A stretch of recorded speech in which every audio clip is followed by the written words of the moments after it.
ಚಿಲಕ ತೆಗೆದ ಚಿಲಿ ಭಾರತಕ್ಕೆ ಬಂತು ದೊಡ್ಡ ಆಫರ್. ಇನ್ಮೇಲೆ ಶುರುವಾಗುತ್ತಾ ಹೊಸ ಅಧ್ಯಾಯ. ನಮಸ್ಕಾರ ಸ್ನೇಹಿತರೆ. ವ್ಯಾಪಾರ ಯುದ್ಧ, ತೈಲ ಯುದ್ಧ, ಸೈನಿಕ ಯುದ್ಧ, ಹೀಗೆ ಜಗತ್ತಲ್ಲಿ ನಾನಾ ರೀತಿಯ ಯುದ್ಧಗಳ ನಡುವೆ 16,000 ಕಿಲೋಮೀಟರ್ ದೂರದಲ್ಲಿ ಈಗ ಮತ್ತೊಂದು ಹೊಸ ಕದನ ಶುರುವಾಗಿದೆ. ಇದೇನು ಸಣ್ಣ ಪುಟ್ಟವರ ಕದನ ಅಲ್ಲ. ಚೀನಾ ಭಾರತ ಅನ್ನೋ 2 ಮದಗಜಗಳ ನಡುವೆ ಹಿಮಾಲಯವನ್ನ ದಾಟಿ ಅಲ್ಲಿ ದೂರದಲ್ಲಿ ಕಾದಾಟ ಶುರುವಾಗಿದೆ. ಈ ಸಂಘರ್ಷಕ್ಕೆ ದಕ್ಷಿಣ ಅಮೆರಿಕದ ರಾಷ್ಟ್ರವೊಂದು ನೆಲೆ ಕೊಟ್ಟು ಈ ಭಾಗದಲ್ಲಿ ನಾವು ನಿಮಗೆ ಹೆಬ್ಬಾಗಿಲಾಗ್ತೀವಿ, ಭಾರತಕ್ಕೆ ನಾವು ಹಬ್ಬ ಆಗ್ತೀವಿ, ಬನ್ನಿ ನಮ್ಮ ದೇಶಕ್ಕೆ ಅಂತ ಆಹ್ವಾನ ಕೊಟ್ಟಿದೆ. ಈ ದೇಶದ ಮಾತನ್ನ ಕೇಳಿ ಚೀನಾದ ಹೊಟ್ಟೆಗೆ ಬೆಂಕಿ ಬಿದ್ದಿದೆ. ಅಮೆರಿಕದ ಮುಖದಲ್ಲಿ ಜಲಸಿ ಕಾಣ್ತಾ ಇದೆ. ಭಾರತದ ಕಣ್ಣಲ್ಲಿ ಕನಸುಗಳ ಲೋಕ ತೆರೆದುಕೊಳ್ತಾ ಇದೆ. ಹಾಗಿದ್ರೆ ಭಾರತಕ್ಕೆ ಬಾಗಿಲು ತೆರಿತೀವಿ ಬನ್ನಿ ಅಂತ ಕರೆದಿರೋ ಆ ಉದ್ದನೆಯ ರಾಷ್ಟ್ರ ಯಾವುದು? ಆ ದೇಶದ ಹೇಳಿಕೆ ಇಡೀ ಜಾಗತಿಕ ರಾಜಕೀಯದಲ್ಲಿ ಸಂಚಲನಕ್ಕೆ ಕಾರಣವಾಗ್ತಿರೋದು ಯಾಕೆ? ಚೀನಾವನ್ನ ಹಣಿಯೋ ನಿಟ್ಟಿನಲ್ಲಿ ಭಾರತಕ್ಕೆ ಸುವರ್ಣಾವಕಾಶ ಆಗುತ್ತಾ? ಏನು ಆ ಜಾಗದ ಮಹತ್ವ? ಎಲ್ಲವನ್ನ ಈ ವರದಿಯಲ್ಲಿ ನೋಡ್ತಾ ಹೋಗೋಣ. ಈ ರೋಚಕ ವರದಿಯನ್ನ ಕಡೆ ತನಕ ಮಿಸ್ ಮಾಡಿದೆ ನೋಡಿ ಸ್ನೇಹಿತರೆ. ರೆಡ್ ಚಿಲ್ಲಿ ರೀತಿ ಉದ್ದಕ್ಕಿರುವಂತಹ ದಕ್ಷಿಣ ಅಮೆರಿಕ ಖಂಡದ ಉದ್ದಕ್ಕೂ ಹರಡಿಕೊಂಡಿರೋ ಚಿಲ್ಲಿ ತರ ಇರೋ ರಾಷ್ಟ್ರದ ಹೆಸರು ಚಿಲಿ. ಒಂದ್ ಕಡೆ ಆಂಡಿಸ್ ಪರ್ವತ, ಇನ್ನೊಂದ್ ಕಡೆ ಪೆಸಿಫಿಕ್ ಮಹಾಸಾಗರದ ನಡುವೆ ಹರಡಿರೋ ಈ ಪಟ್ಟಿ ಆಕಾರದ ರಾಷ್ಟ್ರ ಜಗತ್ತಿನ 37ನೇ ಅತಿ ದೊಡ್ಡ ದೇಶ. 2 ಕೋಟಿ ಜನ ಅಷ್ಟೇ ವಾಸ ಮಾಡ್ತಾರೆ. ಜನಸಂಖ್ಯೆ ಕಮ್ಮಿ ಇದ್ರೂ ಕೂಡ ಈ ದೇಶದ ಸ್ಟ್ರಾಟಜಿಕ್ ಇಂಪಾರ್ಟೆನ್ಸ್ ಎಂಥವರನ್ನು ಬೆಚ್ಚಿ ಬೀಳಿಸುತ್ತೆ. ಇದೇ ಕಾರಣಕ್ಕೆ ದಶಕಗಳಿಂದ ಇಲ್ಲಿ ಜಾಗತಿಕ ಸಂಘರ್ಷ ನಡೀತಾ ಇತ್ತು. ಈಗ ಆ ರಣರಂಗಕ್ಕೆ ಭಾರತಕ್ಕೂ ಬನ್ನಿ, ನೀವು ಬನ್ನಿ ನಮ್ಮ ಒಳಗಡೆ ಅಂತ ಖುದ್ದು ಚಿಲಿ ಅಧ್ಯಕ್ಷರು ಆಹ್ವಾನ ಕೊಟ್ಟಿದ್ದಾರೆ. ಅವರ ಸ್ಟೇಟ್ಮೆಂಟ್ ನೋಡಿ. ಭಾರತಕ್ಕೆ ನಾವು ಹೆಬ್ಬಾಗಿಲಾಗ್ತೀವಿ, ಈ ರೀಜನ್ ನಲ್ಲಿ ಹೊಸ ಹಬ್ಬ ಆಗ್ತೀವಿ ಭಾರತಕ್ಕೆ ನಾವು ಅಂತ ಸ್ವಾಗತ ಕೋರಿದ್ದಾರೆ. ಭಾರತಕ್ಕೆ ಬಂದು ಸ್ನೇಹಿತರೆ, ಇಲ್ಲಿ ಚಿಲಿ ಪ್ರೆಸಿಡೆಂಟ್ ಗೇಬ್ರಿಯಲ್ ಬೋರಿಚ್ ಅವರ ಈ ಹೇಳಿಕೆಯ ಹಿಂದಿನ ಕಾರಣ ಏನು? ಭಾರತಕ್ಕೆ ಅವ್ರು ಯಾಕೆ ಇಷ್ಟೊಂದು ಸುವರ್ಣ ಅವಕಾಶ ಕೊಡೋಕೆ ಬರ್ತಾ ಇದ್ದಾರೆ? ನಮಗೆ ಹೆಂಗೆ ಅವಕಾಶ ಆಗುತ್ತೆ ಅಷ್ಟು ದೂರದಲ್ಲಿರೋ ಒಂದು ಪಟ್ಟಿ ಆಕಾರದ ರಾಷ್ಟ್ರ ಅಂದ್ರೆ? ಈ ಪಟ್ಟಿ ಆಕಾರದ ರಾಷ್ಟ್ರದ ಪವರ್ ಚೂರು ನೋಡಬೇಕು. ಚಿಲಿ ಆಗ್ಲೇ ಹೇಳಿದ ಹಾಗೆ ಸೌತ್ ಅಮೆರಿಕದಲ್ಲಿ ಬರೋ ರಾಷ್ಟ್ರ. ಸೌತ್ ಅಮೆರಿಕ ಬಗ್ಗೆ ಗೊತ್ತೇ ಇದೆ, ಜಗತ್ತಿನ 5ನೇ ಅತಿ ಹೆಚ್ಚು ಜನಸಂಖ್ಯೆ ಇರೋ ಖಂಡ, ಜಿಯೋಗ್ರಫಿಕಲಿ 4ನೇ ಅತಿ ದೊಡ್ಡ ಕಾಂಟಿನೆಂಟ್, ನೈಸರ್ಗಿಕವಾಗಿ ಸಮೃದ್ಧ ಸಂಪತ್ತನ್ನು ಹೊಂದಿದೆ. ಆಯಿಲ್ನಿಂದ ಅಮೆಜಾನ್ ತನಕ ಎಲ್ಲವನ್ನ ತುಂಬಿಕೊಂಡಿದೆ. ಆದರೆ ಬ್ರಾಜಿಲ್ ಒಂದನ್ನು ಹೊರತುಪಡಿಸಿದ್ರೆ ಈ ಖಂಡದಿಂದ ಪವರ್ಗಳು ಯಾರೂ ಹುಟ್ಟಲಿಲ್ಲ. ಆಂತರಿಕ ಕಚ್ಚಾಟ, ನಶಾದಂಧೆ, ವಿದೇಶಿ ಶಕ್ತಿಗಳ ರಾಜಕೀಯ, ಹೀಗೆ ನಾನಾ ಕಾರಣಗಳು ಈ ಖಂಡವನ್ನ ಹಾಳುಗೆಡವುದ್ವು. ಶೀತಲ ಸಮರದಲ್ಲಂತೂ ಅಮೆರಿಕ ಹಾಗೂ ಸೋವಿಯತ್ಗಳು ಇದನ್ನು ತಮ್ಮ ಲಾಂಚ್ ಪ್ಯಾಡ್ ಆಗಿ ಬಳಸಿದ್ವು. ಈಕ್ವೆಡಾರ್ನಿಂದ ವೆನೆಜುವೆಲಾ ತನಕ ಅಮೆರಿಕ ಸಾಕಷ್ಟು ರಾಷ್ಟ್ರಗಳನ್ನ ತನ್ನ ಕೈಗೊಂಬೆಯಾಗಿ ಕುಣಿಸ್ತು. ಇದರ ಪರಿಣಾಮ ಇವತ್ತಿಗೂ ಈ ಭಾಗದ ಸಾಕಷ್ಟು ರಾಷ್ಟ್ರಗಳು ಉದ್ಧಾರನೇ ಆಗಿಲ್ಲ. ಅಂತ ದಕ್ಷಿಣ ಅಮೆರಿಕದಲ್ಲಿ ಚಿಲಿ ಕೂಡ ಒಂದು. ಹಾಗಂತ ಇದು ತುಂಬಾ ಅರಾಜಕ ರಾಷ್ಟ್ರ ಅಲ್ಲ. ಮುಂಚೆ ಸ್ವಲ್ಪ ಇತ್ತು, ಆದ್ರೀಗ ರಾಜಕೀಯವಾಗಿ ಆರ್ಥಿಕವಾಗಿ ಬೇರೆ ಸೌತ್ ಅಮೆರಿಕನ್ ಕಂಟ್ರಿಗಳಿಗಿಂತ ಒಂಚೂರು ಸ್ಟೇಬಲ್ ಇದ್ದಾರೆ. ನಿಮ್ಗೆ ಗೊತ್ತಿರಲಿ ಸ್ನೇಹಿತರೆ, ಜಗತ್ತಿನ 23ರಷ್ಟು ತಾಮ್ರದ ನಿಕ್ಷೇಪ, ಜಗತ್ತಿನ 32ರಷ್ಟು ಲಿಥಿಯಂ ಪ್ರೊಡಕ್ಷನ್, ಜಗತ್ತಿನ ಅತಿದೊಡ್ಡ ನ್ಯಾಚುರಲ್ ನೈಟ್ರೇಟ್ ಚಿನ್ನದಂತಹ ಮೆಟಲ್ಸ್, ವಿಶಾಲ ಕರಾವಳಿ. ಈ ರಾಷ್ಟ್ರದ ಉದ್ದಕ್ಕೂ ಕರಾವಳಿನೇ. ಕೌಶಲ್ಯಯುತ ಕಾರ್ಮಿಕರಿದ್ದಾರೆ. ಕೃಷಿ ಸಂಪತ್ತು, ಪ್ರಾಣಿ ಸಂಪತ್ತು, ಮೀನುಗಾರಿಕೆ ಎಲ್ಲವೂ ಇದೆ. ಆದ್ರೂ ಇಲ್ಲಿ ಸರಿಯಾದ ರೀತಿಯಲ್ಲಿ ಡೆವಲಪ್ಮೆಂಟ್ ಆಗ್ತಾ ಇಲ್ಲ. ತೀರಾ ಬಡವರು ಹಿಂದೆ ಬಿದ್ದಿದ್ದಾರೆ ಅಂತಲ್ಲ. ಇವತ್ತು ಚಿಲಿ ಜನ $17,936 ತಲಾ ಆದಾಯ ಹೊಂದಿದ್ದಾರೆ. ಕಂಪ್ಯಾರಿಸನ್ಗೆ ನಾವು $2,000, $3,000, $4,000 ಅಂತ ಇದೇ ಕನ್ಫ್ಯೂಷನ್ ಅಲ್ಲಿ $2,000 to $4,000 ಆಸುಪಾಸಲ್ಲಿ ಒದ್ದಾಡ್ತಾ ಇದ್ದೀವಿ. ಅವರು ನಮಗಿಂತ 8-9 ಪಟ್ಟು ಶ್ರೀಮಂತರಿದ್ದಾರೆ ಸ್ನೇಹಿತರೆ. ಆದರೆ ಶಕ್ತಿಗೂ ಸ್ಥಿತಿಗೂ ಅಂತರ ಇದೆ ಅನ್ನೋದು ಅಲ್ಲಿನವರ ಕೊರಗು. ಜೊತೆಗೆ ಚೀನಾ ರೂಪದಲ್ಲಿ ಈಗ ಹೊಸ ಬೆದರಿಕೆ ಕೂಡ ಶುರುವಾಗಿದೆ. ಚೀನಾದ ಉಪಸ್ಥಿತಿ ಹೆಚ್ಚಾಗ್ತಿರೋದು, ಎಲ್ಲ ಕಡೆ ಚೀನಾ ಕೈ ಹಾಕ್ತಿರೋದು ಚಿಲಿಯ ರಾಷ್ಟ್ರೀಯ ಭದ್ರತೆಗೆ ಧಕ್ಕೆ ತರ್ತಾ ಇದೆ. ಇದೇ ಕಾರಣಕ್ಕೆ ಈಗ ಚಿಲಿ ಭಾರತದ ಕಡೆಗೆ ಮುಖ ಮಾಡಿದೆ. ಏನು ಸ್ನೇಹಿತರೆ, ಈ ವರದಿಯಲ್ಲಿ ಮುಂದುವರಿಯೋಕ್ಕಿಂತ ಮುಂಚೆ 7 Sands ಟೂರಿಸಂ ಕಂಪನಿ ಅಂಡಮಾನ್ಗೆ 4 night 5 days ಟ್ರಿಪ್ ಆಯೋಜನೆ ಮಾಡಿದೆ. ಆಫರ್ ಪ್ರೈಸ್ ಕೇವಲ $46,500. ಇದು all inclusive package. Flight tickets, 3 star hotel stay, all meal, Cellular Jail, light and sound show, Havelock Island tour, Baratang Island tour, limestone cave, Elephant Beach tour ಎಲ್ಲ ಇರುತ್ತೆ. AC transport ವ್ಯವಸ್ಥೆ ಕೂಡ ಇರುತ್ತೆ. Private ferry tickets 24 24/7 tour manager ಇದೆಲ್ಲವೂ ಇರುತ್ತೆ. ಹೊರಡೋ ದಿನ 20 April 2025. ಕೆಲವೇ ಸೀಟುಗಳು ಲಭ್ಯ. ಆಸಕ್ತರು ಈ ನಂಬರ್ಗೆ ಕಾಲ್ ಮಾಡೋ ಮೂಲಕ ಅಂಡಮಾನ್ ಟೂರ್ ಮಾಡ್ಕೊಂಡ್ ಬರ್ಬೋದು. ಬನ್ನಿ ಈಗ ವರದಿಯಲ್ಲಿ ಮುಂದುವರಿಯೋಣ. ಚಿಲಿ ಅಧ್ಯಕ್ಷ ಭಾರತಕ್ಕೆ ಬಂದಾಗ ಇದೇ ವಿಚಾರವನ್ನ ಹೇಳಿದ್ದಾರೆ. ಗಮನಿಸಬೇಕಾದ ಅಂಶ ಅಂದರೆ ಚಿಲಿ ಅಧ್ಯಕ್ಷರು ಈ ರೀತಿ ಭಾರತಕ್ಕೆ ಭೇಟಿ ಕೊಡ್ತಿರುವುದು 16 ವರ್ಷಗಳ ನಂತರ. ಅದು ಭಾರತ ಸ್ವತಂತ್ರ ಆದಾಗಿನಿಂದ 3ನೇ ಸಲ ಮಾತ್ರ ಅಧ್ಯಕ್ಷರು ಇಲ್ಲಿಗೆ ಭೇಟಿ ಕೊಡ್ತಾ ಇರೋದು. ಕಡೆ ಸಲ 2009ರಲ್ಲಿ ಆಗಿನ ಪ್ರೆಸಿಡೆಂಟ್ ಬಂದಿದ್ರು. ಇನ್ನು ಈಗ ಬಂದು ಮಾತನಾಡಿರೋ ಗೇಬ್ರಿಯಲ್, ಚೀನಾ ಜೊತೆಗೆ ನಮಗೆ ಸಂಬಂಧ ಇದೆ, ಚೆನ್ನಾಗೇ ಇದೆ, ಅಮೆರಿಕ ಜೊತೆಗೂ ನಾವು ಚೆನ್ನಾಗಿದ್ದೀವಿ, ಆದರೆ ನಾವು ಚೀನಾ ಮೇಲೆ ಡಿಪೆಂಡ್ ಆಗೋಕೆ ಇಷ್ಟಪಡಲ್ಲ.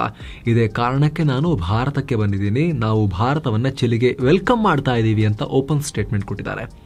ಈ ಮೂಲಕ ನೇರವಾಗಿ ಭಾರತವನ್ನ ಚೀನಾ ವಿರುದ್ಧ ನಿಲ್ಲಿಸೋಕೆ ಚಿಲಿ ಪ್ಲಾನ್ ಹಾಕದಂಗೆ ಕಾಣಿಸ್ತಾ ಇದೆ. ಚಿಲಿ ಭಾರತ ಬಾಯಿ ಹೆಬ್ಬಾಗಿಲಲ್ಲೇ ಚೀನಾಗೆ ಹೊಡೆತ. ಸ್ನೇಹಿತರೆ, ಚಿಲಿಯ ಈ ಮಾತು ಚಿಲ್ಲಿಯನ್ನ ತಗೊಂಡು ಹೋಗಿ ಚೀನಾದ ಕಣ್ಣಿಗೆ ಇಟ್ಟಂಗಾಗಿದೆ. ಯಾಕೆ ಅಂತ ಹೇಳಿದ್ರೆ ಚಿಲಿ ಮತ್ತು ಚೀನಾ ನಡುವಿನ ಸಂಬಂಧದ ಬಗ್ಗೆ ತಿಳ್ಕೋಬೇಕು. ಚಿಲಿ ಮೊನ್ನೆ ತನಕ ಚೀನಾದ ಆಪ್ತ ರಾಷ್ಟ್ರವಾಗಿತ್ತು. ದಕ್ಷಿಣ ಅಮೆರಿಕಾಗೆ ಚೀನಾದ ಹೆಬ್ಬಾಗಿಲಿನ ತರ ಇತ್ತು. ಇಲ್ಲಿನ ಅರಿಕಾ ಪೋರ್ಟ್, ವಾಲ್ಪಾರೈಸೋ, ಆಂಟೋನಿಯೋ ಹೀಗೆ ಎಲ್ಲ ಬಂದರುಗಳಲ್ಲೂ ಚೈನಾ ಕಂಟ್ರೋಲ್ ಇತ್ತು.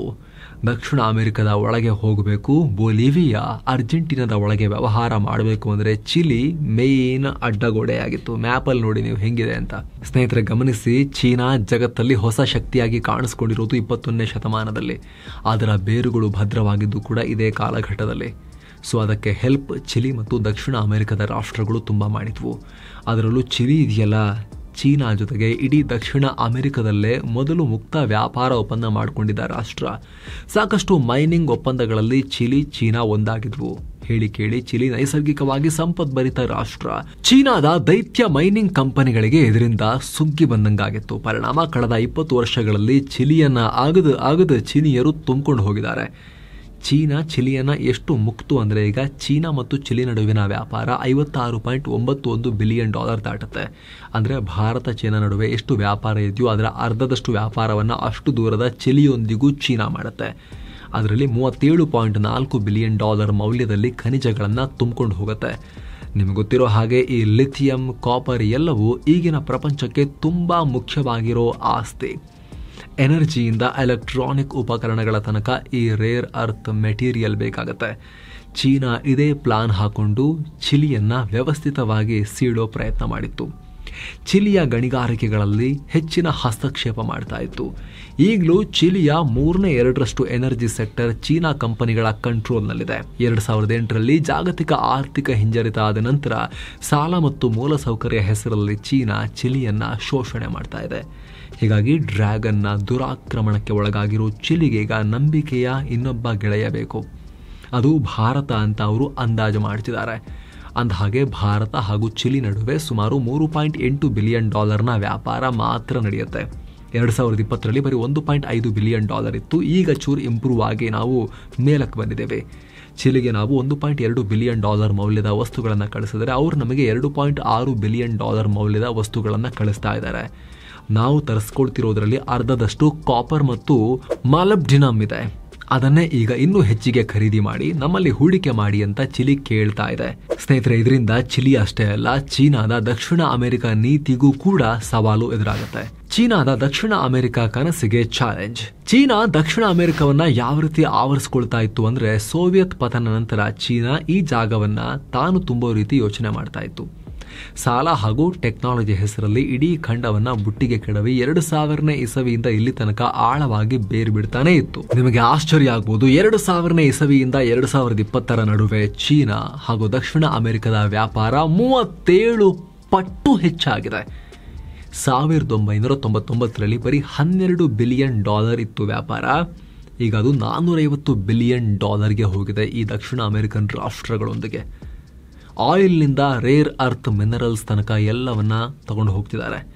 ಸೊ ಆ ಜಾಗಕ್ಕೆ ಭಾರತವೂ ಬಂದರೆ ಚೀನಾದ ಏಕಸ್ವಾಮ್ಯಕ್ಕೆ ಪೆಟ್ಟನ್ನು ಕೊಡಬಹುದು ಅಥವಾ ಚಾಲೆಂಜ್ ಎದುರಾಗಬಹುದು. ಅಷ್ಟೇ ಅಲ್ಲ, ಭಾರತದ ಹೆಜ್ಜೆ ಅಮೆರಿಕಗೂ ಸ್ವಲ್ಪ ಒಂದಷ್ಟು ಅಸೂಯೆಗೆ ಕಾರಣ ಆಗ್ಬೋದು. ಯಾಕಂದರೆ ಅಮೆರಿಕ ಕೂಡ ಈ ಭಾಗದಲ್ಲಿ ದೊಡ್ಡ ಪ್ಲೇಯರ್ರೇ. ಈಗ ಭಾರತವೂ ಬಂದರೆ ಆ ಮಾರ್ಕೆಟನ್ನು ಭಾರತವೂ ಕೂಡ ಒಂದಷ್ಟು ಯೂಸ್ ಮಾಡೋಕೆ ಶುರು ಮಾಡಿದ್ರೆ ಈ ಚೈನಾಗೆ, ಅಮೆರಿಕಾಗೆ ಇವರು ಬಂದರೆ ಇಲ್ಲಿ ಅನ್ನೋ ಅಸೂಯೆ ಶುರುವಾಗುತ್ತೆ. ಇಲ್ಲಿ ಇನ್ನೊಂದು ಇಂಪಾರ್ಟೆಂಟ್ ವಿಚಾರ ಏನು ಅಂದರೆ, ಚಿಲಿ ಮತ್ತು ದಕ್ಷಿಣ ಅಮೆರಿಕಾಗೆ ಚೀನಾ ಏನೇನು ಕಳಿಸುತ್ತೋ ನಾವು ಅದನ್ನೇ ಕಳಿಸ್ತಾ ಇದ್ದೀವಿ. ಔಷಧ, ಆಟೋಮೊಬೈಲ್, ಎಲೆಕ್ಟ್ರಾನಿಕ್ಸ್ ವಸ್ತುಗಳನ್ನು ನಾವು ಎಕ್ಸ್ಪೋರ್ಟ್ ಮಾಡ್ತಾ ಇದ್ದೀವಿ. ಈಗ ಅದನ್ನು ಹೆಚ್ಚು ಮಾಡಿದ್ರೆ ಚೀನಾ ಬದಲಿಗೆ ಅವರು ಭಾರತವನ್ನು ಕೂಡ ಆಯ್ಕೆಯಾಗಿ ನೋಡ್ಬೋದು. ಈಗ ಆಲ್ರೆಡಿ ಭಾರತ ಅಂತ ಒಂದು ಹೆಜ್ಜೆ ಇಟ್ಟಿದೆ. ಸದ್ಯ ಇಡೀ ದಕ್ಷಿಣ ಅಮೆರಿಕಾಗೆ ಹೋಗೋ ಒಟ್ಟು ಕಾರುಗಳಲ್ಲಿ 1/3 ಕಾರುಗಳು ಭಾರತದಿಂದ ರಫ್ತಾಗ್ತಿವೆ. ದಿನಬಳಕೆ ವಸ್ತುಗಳು, ಎಲೆಕ್ಟ್ರಾನಿಕ್ ವಸ್ತುಗಳ ಮೇಲೂ ಕೂಡ ಆ ಖಂಡ ನಿಧಾನಕ್ಕೆ ಭಾರತವನ್ನು ನೋಡ್ತಾ ಇದೆ. ನೀವು ಕೊಡ್ತೀರಾ ಅಂತ. ಹಾಗಂತ ಹೇಗೇನು ಹೇಳ್ತಾ ಇದ್ದೀವಿ, ಏನೋ ಭಿಕ್ಷೆ ಬಿಡ್ತಿದಾರಂತೆಲ್ಲ, ನಮಗಿಂತ 8-9 ಪಟ್ಟು ಶ್ರೀಮಂತರಿದ್ದಾರೆ ಅವರು. ವ್ಯಾಪಾರ ಸಪ್ಲೈ ಮಾಡ್ತೀರಾ ಅಂತ. ಸದ್ಯ ಬ್ರೆಜಿಲ್, ಮೆಕ್ಸಿಕೋ ಮತ್ತು ಅರ್ಜೆಂಟೀನಾವನ್ನು ಒಟ್ಟುಗೂಡಿಸೋ BIMA ಇನಿಷಿಯೇಟಿವ್ ಪ್ರಸ್ತಾಪ ಮಾಡೋಕೆ ಭಾರತ ಮುಂದಾಗಿದೆ. ಬಿಮಾ ಅಂತ. ಇದರ ಮೂಲಕ Guyana, Suriname, Venezuela, Colombia, Chile, Uruguay, Paraguay ರಾಷ್ಟ್ರಗಳಲ್ಲಿ ಆರ್ಥಿಕ ಸಹಕಾರದ ಉದ್ದೇಶ ಇಟ್ಕೊಂಡಿದೆ. ಈಗ ಚಿಲಿಯೇ ನೇರವಾಗಿ ಬನ್ನಿ ಅಂತ ರತ್ನಗಂಬಳಿಯನ್ನು ಹಾಸಿದೆ. ಇದು ದಕ್ಷಿಣ ಅಮೆರಿಕದಲ್ಲಿ ಭಾರತದ ಕನಸಿಗೆ ಮತ್ತಷ್ಟು ಬಲ ಕೊಡುತ್ತೆ. ನಮ್ಮ ಹಾಗೂ ದಕ್ಷಿಣ ಅಮೆರಿಕದ ವ್ಯಾಪಾರ 2010ರಲ್ಲಿ $24.5 ಬಿಲಿಯನ್ ಇತ್ತು. ಈಗ ಅದು ಕಳೆದ 10-12 ವರ್ಷಗಳಲ್ಲಿ ಆಲ್ಮೋಸ್ಟ್ ಡಬಲ್ ಆಗಿದೆ, $40 ಬಿಲಿಯನ್ ತಲುಪಿದೆ. ಸ್ಟಿಲ್ ಚೀನಾ ಮಾಡ್ತಿರೋ ವ್ಯಾಪಾರಕ್ಕಿಂತ 10 ಪಟ್ಟು ಹಿಂದೆ ಇದ್ದೀವಿ. ಇನ್ನು 5 ವರ್ಷಗಳಲ್ಲಿ ನಾವು ಏನಂದ್ರೂ ಕೂಡ $80 ಬಿಲಿಯನ್ ಮುಟ್ಟಬೇಕು ಅಂತ ಗುರಿ ಹಾಕೊಂಡಿದ್ದೀವಿ. ಅಗೇನ್ ಅವಾಗಿನ್ನೂ ಚೀನಾ ಮುಂದಕ್ಕೆ ಹೋಗಿರುತ್ತೆ, ನಾವು ಬಹಳ ಹಿಂದೆನೇ ಇರ್ತೀವಿ. ಆದರೂ ವೇಗವಾಗಿ ನುಗ್ಗಲೇಬೇಕಾದ ನಾವು, ಅದಕ್ಕೆ ಚಿಲಿ ಈಗ ನಮಗೆ ಬನ್ನಿ ಅಂತ ವೆಲ್ಕಮ್ ಮಾಡಿದೆ. ಸ್ನೇಹಿತರೆ, ನಿಮಗೆ ಗೊತ್ತು, ಭಾರತ ಮತ್ತು ಚೀನಾ ನಡುವೆ ನಿಧಾನಕ್ಕೆ ಮ್ಯಾನುಫ್ಯಾಕ್ಚರಿಂಗ್ನಲ್ಲಿ ನಾವು ಬರ್ತೀವಿ ಅಂತ ಭಾರತ ಈಗ ರೇಸಿಗೆ ಇಳಿಯೋಕೆ ತಯಾರಾಗ್ತಾ ಇದೆ ಅಷ್ಟೇ. ಅವ್ರು ಬಹಳ ಮುಂದಿದ್ದಾರೆ ಚೀನಾದವರು, ನಾವು ಅಂಬೆಗಾಲಿಡ್ತಾ ಇದ್ದೀವಿ. EV ಮ್ಯಾನುಫ್ಯಾಕ್ಚರಿಂಗ್ಗೆ ಭಾರತ ಈಗಷ್ಟೇ ಓಪನ್ ಅಪ್ ಆಗ್ತಾ ಇದೆ. ಈ ಸಂದರ್ಭದಲ್ಲಿ ಭಾರತ ಹೆಚ್ಚಿನ ಇಂಟ್ರೆಸ್ಟ್ ತೋರಿಸಿದ್ರೆ ಚಿಲಿ ಭಾರತಕ್ಕೆ ತನ್ನ ರೇರ್ ಅರ್ತ್ ಮೆಟಲ್ಸ್ ಅನ್ನು ಕೊಡಬಹುದು. ಚಿಲಿ ಪ್ರೆಸಿಡೆಂಟ್ ಖುದ್ದು ಚೀನಾ ಹೆಸರನ್ನ ಉಲ್ಲೇಖ ಮಾಡಿ ನಾವು ಡಿಪೆಂಡ್ ಆಗಲ್ಲ, ಭಾರತನೂ ಬರಲಿ ಅಂತ ಕರೆದಿದ್ದಾರೆ. ಸೊ ದಕ್ಷಿಣ ಅಮೆರಿಕದಲ್ಲಿ ಗಣಿಗಾರಿಕೆ, ಮಾರ್ಕೆಟ್ ಎಲ್ಲದರಲ್ಲೂ ಭಾರತಕ್ಕೆ ಆಕ್ಸೆಸ್ ಸಿಗುತ್ತೆ. ಈಗ ಹಾಗೆ ನೋಡಿದ್ರೆ ಭಾರತ ಸೌತ್ ಅಮೆರಿಕ ಮೇಲೆ ಇತ್ತೀಚೆಗೆ ತುಂಬಾ ಆಸಕ್ತಿ ತೋರಿಸ್ತಾ ಇದೆ ಕೂಡ. PM ಮೋದಿ ಗಯಾನಾಗೆ ವಿಸಿಟ್ ಮಾಡಿದ್ರು. 2023ರಲ್ಲಿ ವಿದೇಶಾಂಗ ಮಂತ್ರಿ ಜೈಶಂಕರ್ 9 ದಿನ ಕಂಟಿನ್ಯೂಸ್ ಈ ಭಾಗದಲ್ಲಿ ಖುದ್ದು ಪ್ರವಾಸ ಮಾಡಿದ್ರು. ಸೊ ಪ್ರಯತ್ನ ಅಂತೂ ನಡೀತಾ ಇದೆ. ಪ್ರತಿಫಲ ಹೇಗಿರುತ್ತೆ ಅಂತ ನೋಡಬೇಕು ಅಷ್ಟೇ. ಇದರ ಬಗ್ಗೆ ನಿಮ್ಮ ಒಪಿನಿಯನ್ ಏನು ಕಾಮೆಂಟ್ ಮಾಡಿ ತಿಳಿಸಿ. ಮತ್ತೆ ಭೇಟಿ ಆಗ್ತಿರೋಣ. ನಮಸ್ತೆ.